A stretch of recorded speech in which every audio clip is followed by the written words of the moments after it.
Merhabalar, kanalıma, videoma hoş geldiniz arkadaşlar. Bugünkü dersimizde 8 parçalı balık etek çizimi paylaşacağım.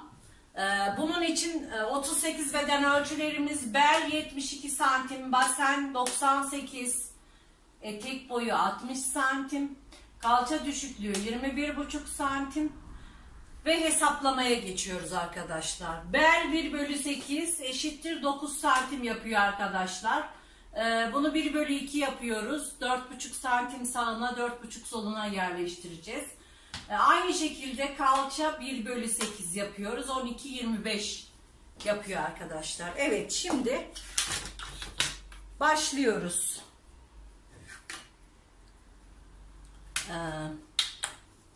Siz de hazırsanız sayfanızın ortasına, kağıdınızın ortasına şöyle dik bir çizgi çiziyoruz.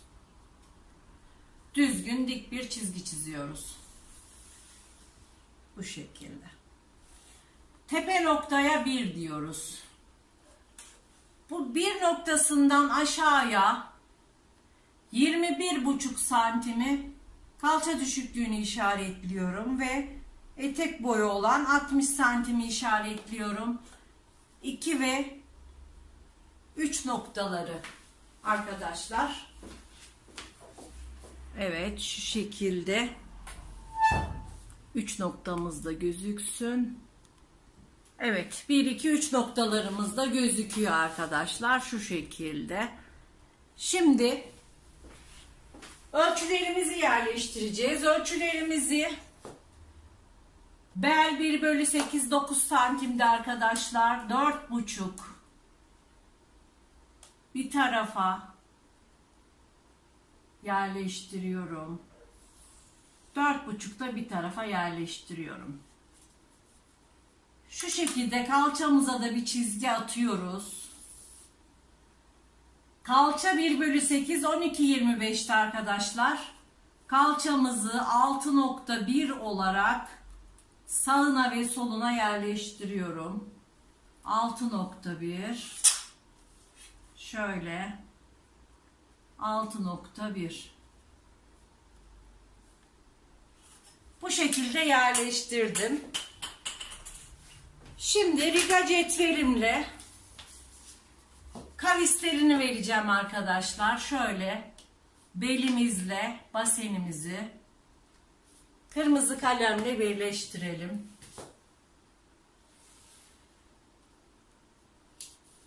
Aynı kavisle bu tarafı birleştirelim.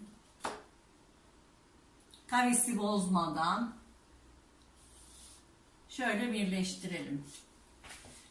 Şimdi burası 4, burası 5, 6 ve 7 noktaları arkadaşlar.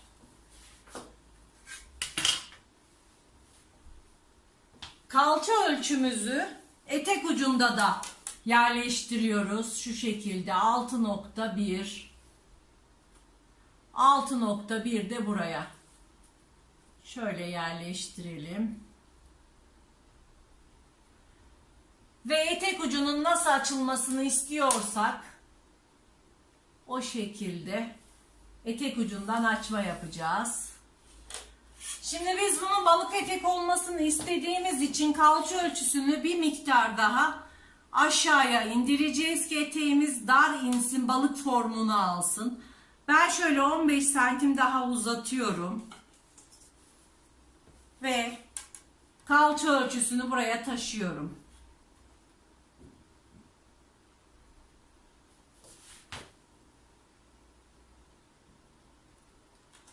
Kalça ölçüsünü taşıdığım yeri de şöyle düz bir çizgi atıyorum.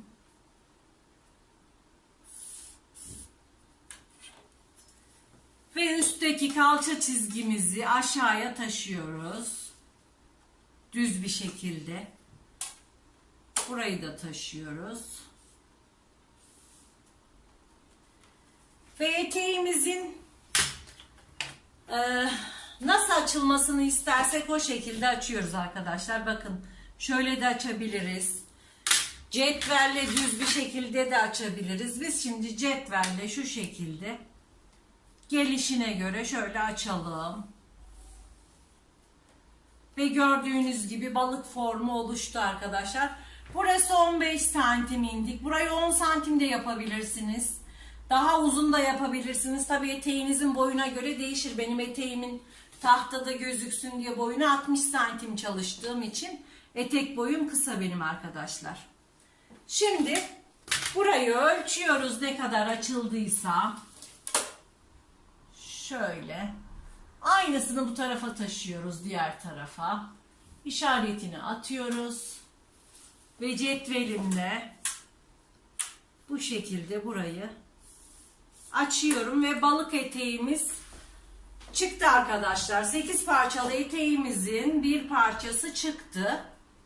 Etek uçları sivriliklerini yok etmek için şu şekilde 1 santim kenarlardan yukarı çıkıyoruz.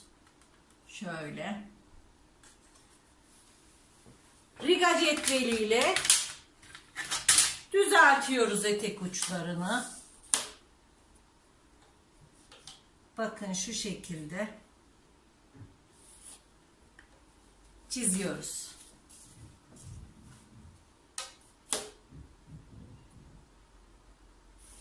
Evet. Şimdi fazla çizgilerimizi silelim. Eteğimizin formunu görelim.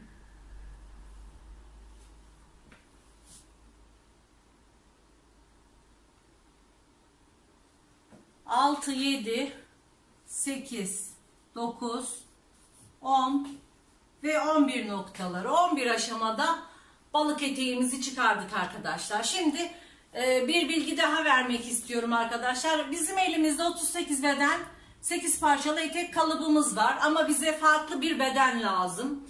Ne yapıyoruz bunun için? Hemen 38'in üzerinden serileme yapıyoruz arkadaşlar.